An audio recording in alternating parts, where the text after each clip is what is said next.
They reigned for centuries. They controlled vast lands, an empire that stretched across continents, touching millions of lives. Their family was like a complicated glittering web, connecting Spain to Austria, Bohemia to Hungary, shaping the very map of Europe. But beyond the wars and the treaties, the Habsburgs had a secret language, one they spoke through stone and marble. They built wonders, towering structures that whispered their power, their piety, their eccentricities. These weren't just buildings, they were monuments to ambition, stages for drama, and silent witnesses to lives lived under crowns and within gilded walls. Some housed kings who talked to stars, others sheltered queens who balanced empires and motherhood. Every arch, every fresco, every garden path holds a story, sometimes grand, sometimes tragic, always captivating. Number 5. The Spanish Riding School, Vienna, Austria. The air inside the winter riding school arena felt cool and still, even in the middle of a hot Viennese summer. The light streamed in from tall, arched windows, illuminating dust motes dancing in the sunbeams and landing softly on the gleaming white walls. Up above the ceiling, stretched, painted with scenes of Hercules battling the Amazons, a fitting backdrop for the power and precision that unfolded below. This was no ordinary building. It was a temple dedicated to an art form, a dance between human and horse perfected over generations by the Habsburgs. Long before the current structure rose, the Habsburgs loved horses. They loved their strength, their beauty, and the way they could be trained to move with incredible grace. Emperor Maximilian II started bringing Spanish horses to Austria in the 16th century, strong, intelligent animals perfect for the demanding art of classical dressage.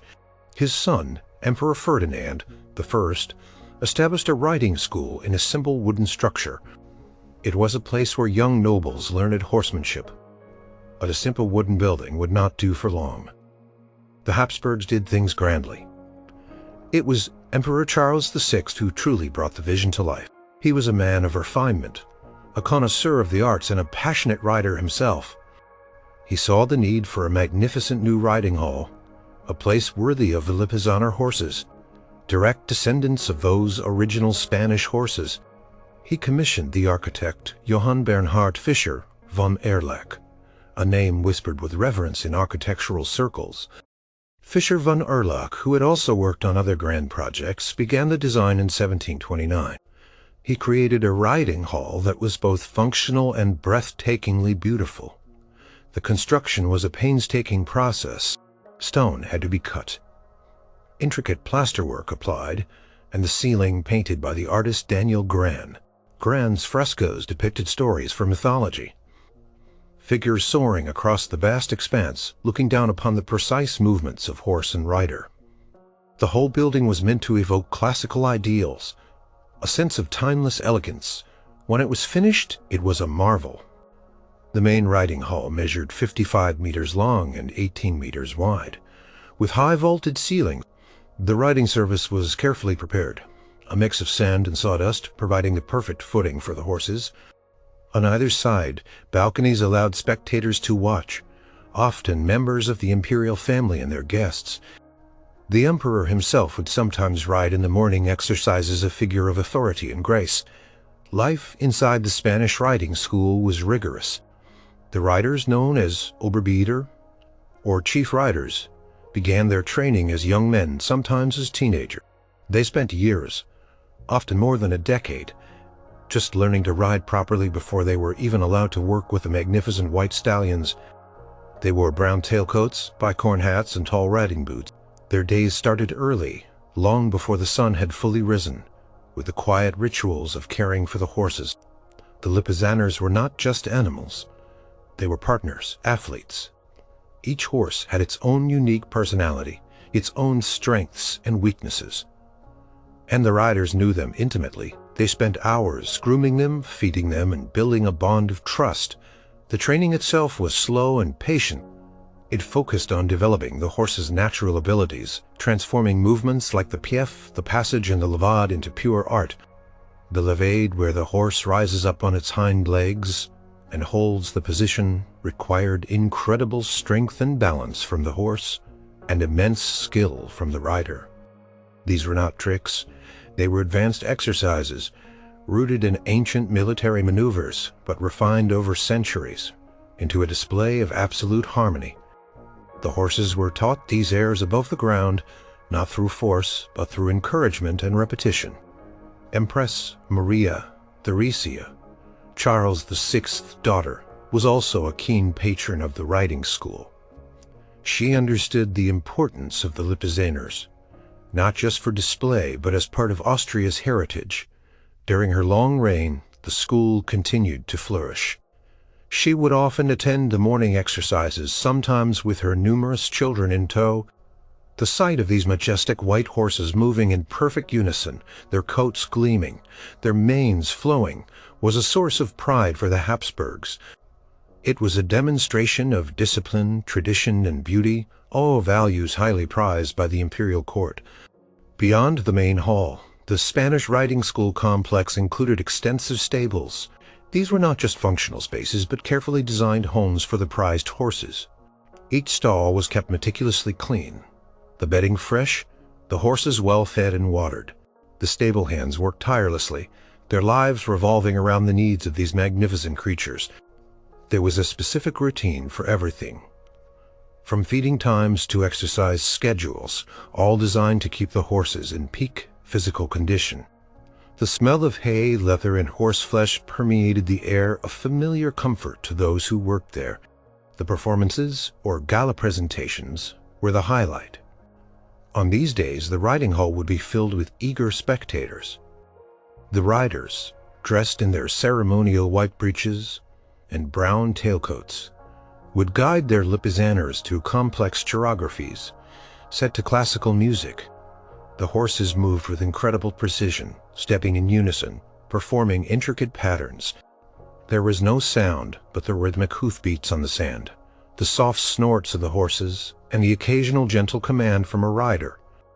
The highlight for many was the school quadrille, where 8 horses and riders moved through perfectly synchronized movements, creating a living kaleidoscope of white and brown. The pas de deux, a duet performed by 2 horses and riders, took an almost telepathic connection. The Spanish riding school was more than just a place to train horses. It was a living tradition, a thread connecting the present to centuries of Habsburg history. It was a place where artistry and discipline met, where the raw power of an animal was transformed into something exquisitely beautiful. The sounds of hooves on sand, the soft breathing of the horses, the quiet commands of the riders, all echoed within the grand hall, a testament to a legacy built on passion and patience. Even after the collapse of the Habsburg Empire, the Spanish riding school continued its traditions, a living monument to an architectural and equestrian dream. Number 4. Prague Castle, Prague, Czech Republic. Prague Castle sat perched high above the Vltava River. A vast collection of palaces, churches, gardens, and defensive walls that had watched over the city for more than 1,000 years. It was less a single building and more a small fortified city in itself, growing and changing with every ruler, every war, every new fashion. For the Habsburgs, who eventually took control of the Bohemian crown, Prague Castle became a stage for power, a laboratory for eccentricity, and a quiet retreat from the bustling court in Vienna. Before the Habsburgs arrived, the castle had already seen centuries of history. Bohemian dukes and kings had built their homes there, and the magnificent St. Vitus Cathedral with its soaring Gothic spires had been slowly rising for hundreds of years. But when Ferdinand I, the first Habsburg to hold the Bohemian throne, arrived in the 16th century, he began to transform the medieval fortress. He wanted a Renaissance palace, lighter and more elegant than the heavy dark stone of the past. He commissioned Italian architects who brought new ideas of symmetry and open spaces to the castle. They added gardens, beautiful green terraces cascading down the hillside, filled with exotic plants and fountains. The royal garden, with its graceful Renaissance summer palace, the Belvedere, became a place for leisurely strolls and quiet contemplation. But it was under Emperor Rudolf II that Prague Castle truly found its unique, almost magical identity. Rudolf II was not like other Habsburgs. He was a melancholic, highly intelligent man, fascinated by the hidden workings of the universe. He hated public ceremonies and the strict rituals of court life. He preferred the company of astronomers, alchemists, artists, and artisans. In 1583, he moved his main residence in the capital of the Holy Roman Empire from Vienna to Prague Castle. Suddenly, this ancient fortress became the intellectual and mystical heart of Europe. Rudolf transformed the castle into his personal workshop and museum. He filled its many rooms with an astounding collection of art and natural wonders. Paintings by Dürer and Bruegel, Roman sculptures, rare coins, strange clocks, stuffed animals, valuable gemstones, and instruments of astronomy. His Kunstkammer, or Chamber of Art and Wonders, was legendary, a labyrinth of treasures that reflected his restless, curious mind. He rarely let anyone but his trusted advisors and scholars see it. He believed that by collecting and studying these objects, he could unlock the secrets of the cosmos. Life at Prague Castle under Rudolf was both brilliant and bizarre. In the castle's many towers and hidden laboratories, alchemists toiled trying to turn base metals into gold, or to discover the elixir of life. Figures like Edward Kelly, a controversial English alchemist, spent years at the castle, often falling in and out of Rudolf's favor. Astronomers like Tycho Brahe and Johannes Kepler, two of the greatest scientific minds of their age, were also drawn to Rudolf's court, given space within the castle walls to make their observations of the stars. Brahe, with his distinctive silver-nosed processus, built an observatory in one of the castle towers, charting the movements of planets with unprecedented accuracy. Kepler later used Brahe's data to formulate his laws of planetary motion, forever changing our understanding of the solar system. The castle grounds buzzed with activity. Artists from all over Europe came to Prague, hoping for Rudolf's patronage. Sculptors, painters, jewelers, and clockmakers found work within the castle's workshops. The Golden Lane, a charming row of tiny, colorful houses built into the castle walls, was said to have been home to alchemists and goldsmiths, although it was more likely the residences of castle guards and servants. Even today, walking down the narrow lane, one can almost feel the whispers of ancient experiments and the clinking of tiny tools. Rudolf's personal life within the castle was reclusive. He often wore simple clothes, neglecting the imperial finery expected of a monarch. He spent hours in his study, poring over books and strange manuscripts, or gazing at the stars from his observatory. He was plagued by depression and paranoia, his mood swings affecting those around him. He ate his meals alone, consumed by his intellectual pursuit. The castle for him was a sanctuary, a place where he could escape the demands of ruling and immerse himself in his passions. After Rudolf's death, the castle lost some of its mystical aura. Later Habsburg rulers continued to live there periodically, adding their own marks. The royal palace with its magnificent Vladislav Hall, a vast ceremonial space with an intricate ribbed vaulting that seemed to float above, continued to be used for coronations and great assemblies. It was here in 1618 that the infamous defenestration of Prague occurred, when two Catholic imperial officials were thrown from a castle window by Protestant Bohemian nobles, sparking the devastating 30 Years' War. The window, high above the ground, still offers a stark reminder of that pivotal moment. Over the centuries, the castle saw renovations, fires, and new construction. Empress Maria Theresia oversaw a major reconstruction in the 18th century, giving many of the palace buildings their elegant Baroque and neoclassical facades. Her chief architect, Niccolò Picassi, aimed for a more uniform appearance, creating the long, harmonious lines seen today. The castle's chapels, ballrooms, and reception halls continued to host imperial visits. Though Vienna remained the primary seat of power, The castle gardens, too, continued to evolve. The south gardens, with their terraced walkways and stunning views of the city, became a place for quiet reflection and grand promenades. The Stag Moat, a deep gorge separating the castle from the outside world, was once a hunting ground and later transformed into a natural park. Prague Castle, with its mix of Romanesque, Gothic, Renaissance, and Baroque styles, remained a powerful symbol of Bohemian history and Habsburg influence, its stones echoing with the footsteps of emperors, alchemists, and visionaries. Number 3. El Escorial, San Lorenzo de El Escorial, Spain. Out on the arid plains of central Spain, beneath the formidable Sierra de Guadarrama mountains, rose a structure so vast, so imposing, so utterly unique, that it seemed to defy imagination. It was not just a palace. It was a monastery, a church, a library, a school, and a royal burial ground, all rolled into one colossal monument of gray granite. This was El Escorial, the vision of King Philip II of Spain, a Habsburg monarch whose piety, power, and meticulous nature were etched into every stone. Philip II was a complex man.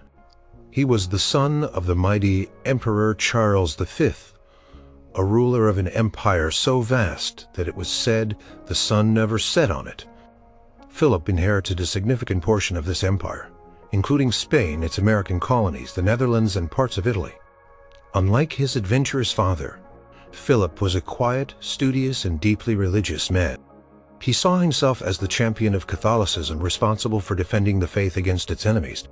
When his father, Charles V, abdicated and retired to a monastery, Philip was inspired by this act of devout humility. He decided to build a place that would serve as a monastery for the Hieronymite order, a royal palace for himself, a college, and, crucially, a mausoleum for his father and for future Spanish monarchs.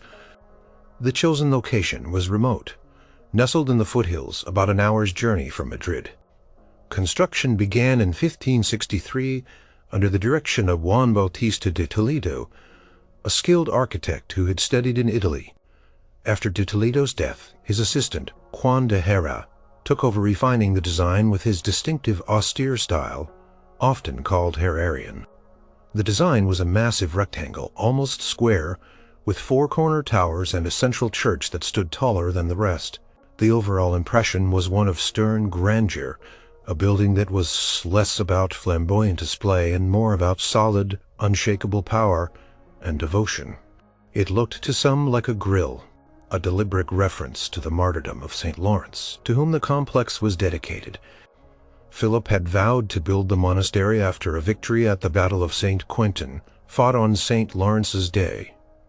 Life within El Escorial revolved around a strict routine. The monastery, housing a community of monks, formed the spiritual core of the complex. The monks followed a rigorous schedule of prayer, study, and manual labor. Philip himself lived a life of extraordinary simplicity for a king of his power. His personal apartments were not grand and sprawling like those of other European monarchs. Instead, they were small, Spartan rooms, directly overlooking the main altar of the basilica. He could hear Mass from his bedchamber even when he was too ill to leave his bed. This was no accident. It was a deliberate choice, a reflection of his piety and his belief that he was merely God's servant on earth. Philip was a tireless worker.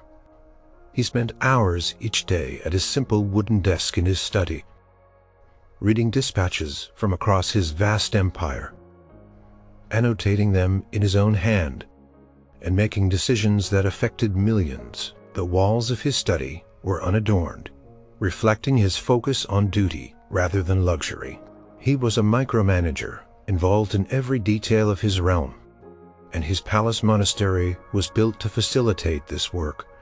Messengers constantly arrived from distant lands, bringing news and documents which were then processed in the complex's many offices. The central basilica was the heart of El Escorial. Its massive domes soared above the surrounding structures, dominating the landscape. Inside, the design was grand, but restrained, with a focus on clean lines and powerful unornamented spaces. The high altar was adorned with beautiful artworks, including sculptures by the Italian artist Pompeo Leone. Philip commissioned countless paintings and religious artifacts for the church and the monastery, transforming it into a repository of sacred art. Below the main altar lay the royal pantheon, the final resting place for the kings and queens of Spain, beginning with Philip's parents. It was a circular chamber, lined with polished marble and bronze, holding the sarcophagi of monarchs in their eternal rest. Philip meticulously planned this space, supervising its design and ensuring its solemn grandeur. Visiting the Pantheon was a stark reminder of mortality and the endless line of succession, a powerful symbol of the Habsburg dynasty's continuity. The library at El Escorial was another testament to Philip's intellectual curiosity and his deep love of books. It was a vast, elegant hall, with a vaulted ceiling decorated with magnificent frescoes by Pellegrino Tibaldi, depicting the liberal arts and sciences. The shelves were filled with an incredible collection of manuscripts, incunabula, and rare books from across the world, on subjects ranging from theology and history to science and medicine. Philip ensured that the books were bound in beautiful leather, some with intricate gold tooling, and displayed them with their spines facing inwards, so that the gold edges of the pages faced outwards, creating a shimmering effect. It was a true palace of knowledge, a resource for scholars, and a point of pride for the king. The construction of El Escorial took 21 years, an astonishing feat. Given its size and complexity, thousands of workers toiled quarrying granite for nearby mountains, transporting it and meticulously shaping it. Philip himself oversaw every aspect, reviewing plans, inspecting progress, and making countless decisions. He was known to walk the construction site, sometimes even climbing scaffolding to check details himself. There were challenges, harsh winters, outbreaks of disease, logistical nightmares in supplying such a vast undertaking, but Philip's determination never wavered. Even the gardens and courtyards within El Escorial reflected Philip's methodical approach. The Patio de los Reyes, or courtyard of the kings, led to the main entrance of the basilica, lined with massive statues of the kings of Judah. It was a place for solemn procession and formal gathering. The Patio de los Evangelistas, a more tranquil courtyard within the monastery, featured a beautiful central fountain and 4 statues of the evangelists. These spaces provided light and air to the vast complex, breaking up its stern uniformity. Philip spent his final years at El Escorial, overseeing his empire from his humble room overlooking the altar. He was plagued by gout and other ailments, but his mind remained sharp. He died in 1598. In his simple bedchamber within the walls of the monument he had conceived and brought to life. El Escorial stood as a physical embodiment of Philip II's soul, pious, disciplined, powerful, and unshakably devoted to his faith and his kingdom. A lasting symbol of Habsburg Spain. Number 2. The Hofburg Palace, Vienna, Austria. The Hofburg Palace in Vienna was not built in a day. It wasn't even built in a century. It grew over more than 700 years. A sprawling, ever-changing complex of buildings, courtyards, and gardens that whispered stories of emperors, empresses, and the sheer relentless force of Habsburg power. It began as a medieval fortress, a simple stronghold in the 13th century, and slowly, painstakingly transformed into a vast imperial city, within a city reflecting every architectural style and every grand ambition. One emperor would add a new wing, another a grand ballroom, a third a stunning library. It was a living, breathing architectural history book, constantly being rewritten and expanded. The oldest parts, like the Swiss court with its red and black gate, hinted at its medieval origins.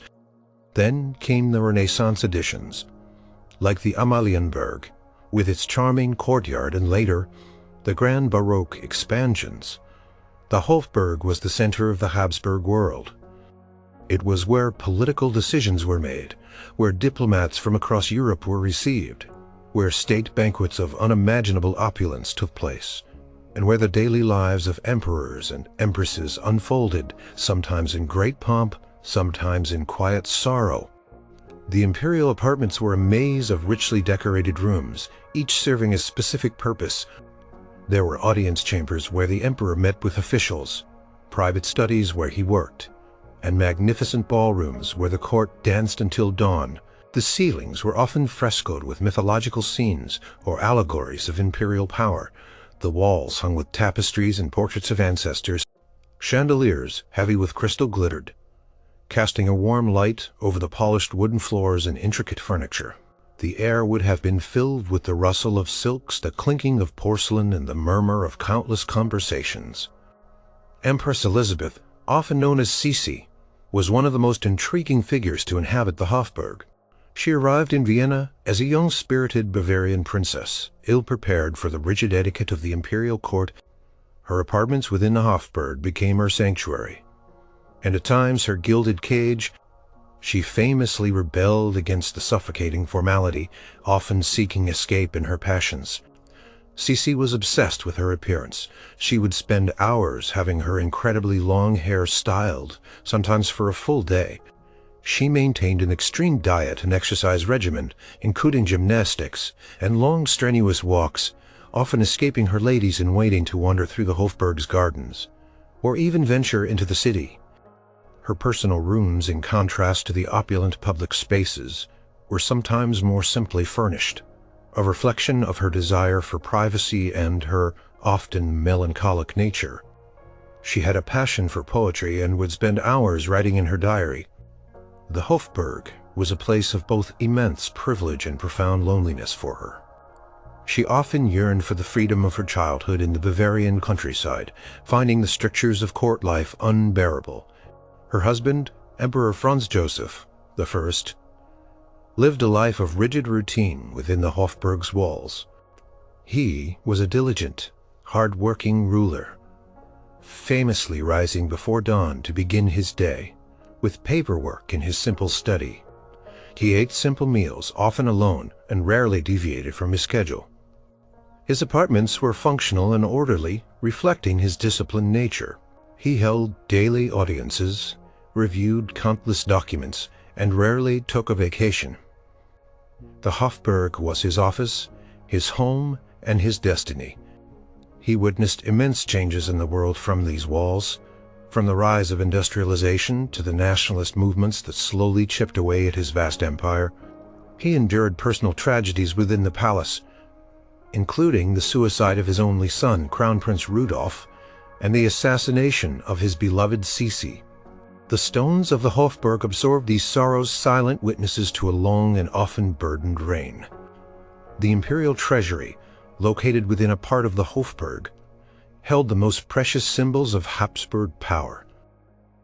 Here, locked away behind thick doors, were the imperial crown of the Holy Roman Empire, the Austrian imperial crown, and a dazzling array of jewels, scepters, orbs, and ceremonial robes.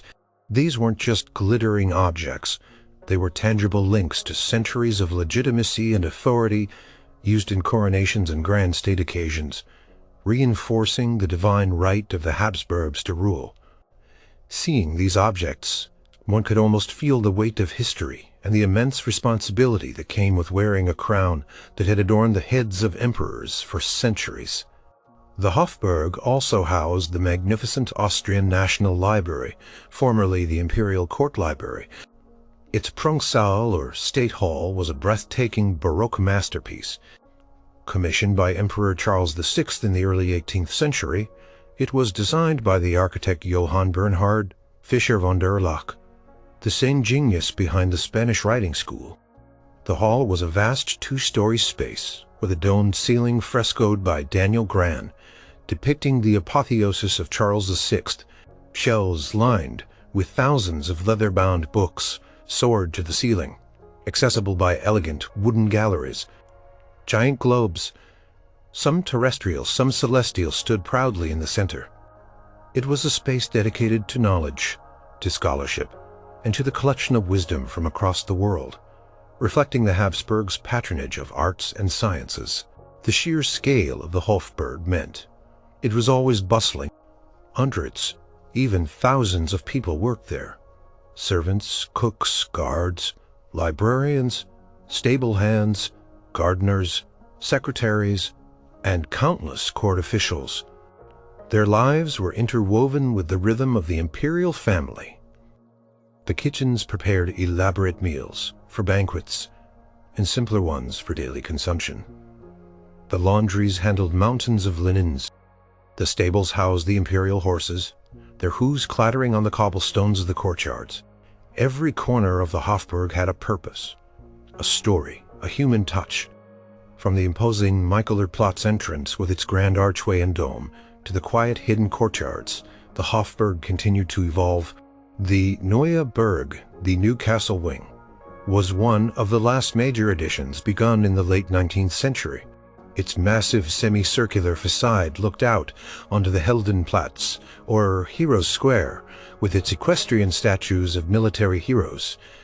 This colossal wing was never fully completed before the collapse of the empire. In 1918, a poignant symbol of an ambition that outlasted the dynasty itself. Yet the Hofburg remained its many parts, standing shoulder to shoulder, a testament to the enduring presence of the Habsburgs. In the heart of Vienna. Number 1. Schönbrunn Palace. Vienna, Austria.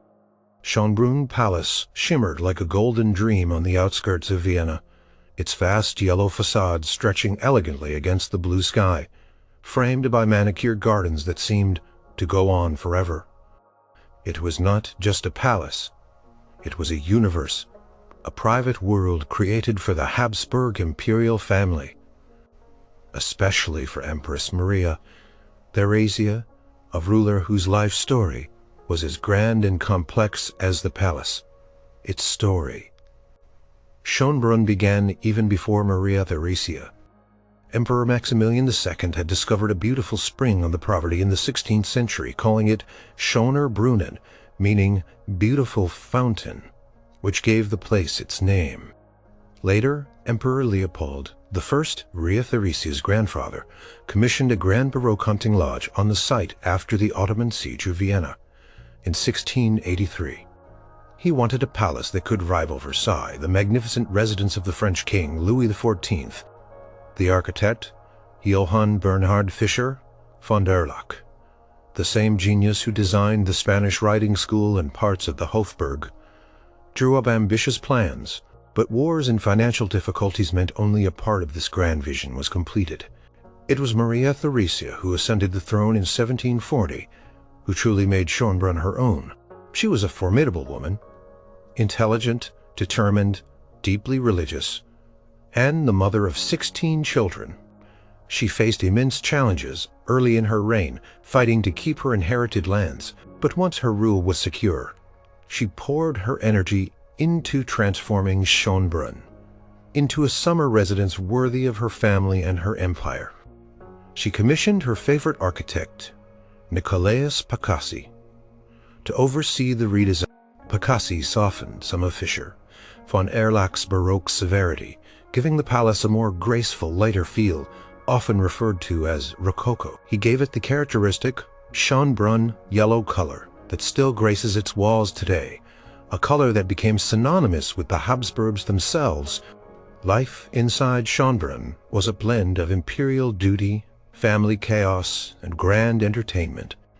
Maria Theresia had an astonishing 16 children with her beloved husband, Emperor Francis I Stephen. The palace was filled with their laughter, their lessons, and their squabbles. The children had their own wing, and Maria Theresia was a devoted, if strict, mother. She oversaw their education, their health, and their manners, always aware that many of them were destined for marriages to other European royal families. One of her most famous daughters, Maria Antonia, later known as Marie Antoinette, the Queen of France, grew up within these very walls, playing in the gardens, learning to dance in the Great Gallery. The Great Gallery was the showpiece of the palace, a vast hall over 40 meters long, with a soaring ceiling painted with frescoes, depicting the prosperity of the Habsburg monarchy. Sunlight streamed in through 14 tall windows illuminating the gilded stucco work and the dazzling chandeliers. This was where imperial receptions were held, where diplomats were received, and where magnificent balls took place, sometimes lasting until the early hours of the morning. The rustle of gowns, the glint of jewels, the strains of an orchestra, and the murmur of hundreds of conversations would have filled this grand space. It was a place designed to impress, to convey the immense power and wealth of the Habsburg family. Maria Theresia's personal apartments were more intimate, but still exquisitely furnished. The Millions Room, for example, was adorned with precious East Indian miniatures set in Rococo cartouches, a display of rare and exotic artistry. Her breakfast room, the Vieux Lac room, was decorated with Chinese panels, reflecting the growing fascination with Asian art.